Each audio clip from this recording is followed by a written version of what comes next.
Let's go!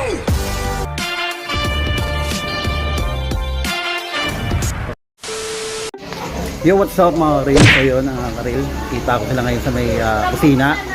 Yun na naman, kukulitin natin sila. Yung chef natin, Paus. Hello, good morning Mami B and si Mami Bergie. Ayan ang teknik dyan. Saan mo lalagay yan? Talong. Talong ni Mami Bergie. Talong na torta, no? Mabilis nga yung ano. So ito mga Karil, yung talong ni Mami Bergie, nilalagyan niya ng sitaw, no? Lalagyan ba sitaw? Kahapon kala ko may sitaw. Lalagyan mo sitaw, hindi? Sitaw, hindi? Sitaw, hindi? Di Mami Bergie, hindi pala nilalagyan ng sitaw yun. Ayan mga Karil, oh.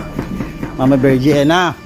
Yung kanyang tortang talong. Yung tortang talong ni Mama Bergie. Yan, ito ang kanyang secret ingredients. Nilalagyan niya po ng tomato sauce ang kanyang tortang talong. Lagyan mo rin to? Ay, hindi ba? Akala ko ito pampasarap mo. Oh, hindi, ilalagyan niya ng tomato sauce yung kanya. Ayan mga Karil, tinan mo. Yung mga tarong mas namin, kung gabas ko ito. Ba? Tarong mas ko. Ulo doon, sila tumabas tapos Ang tatawa si Siso, di ba? Ang tatawa si Siso, di ba?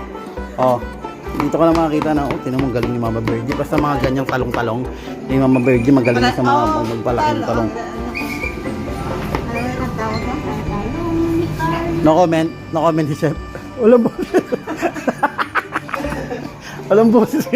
Tamang tahimik lang ngayon si Chef. Oo, Pero masarap ba yung talong pag matigas o malambot? Ano ba yung sa talong? Masarap, matigas, malambot? malambot. Malambot? Mas masarap matigas na. Sa Bergie, Bergie, tikman mo. Hindi, yung pata.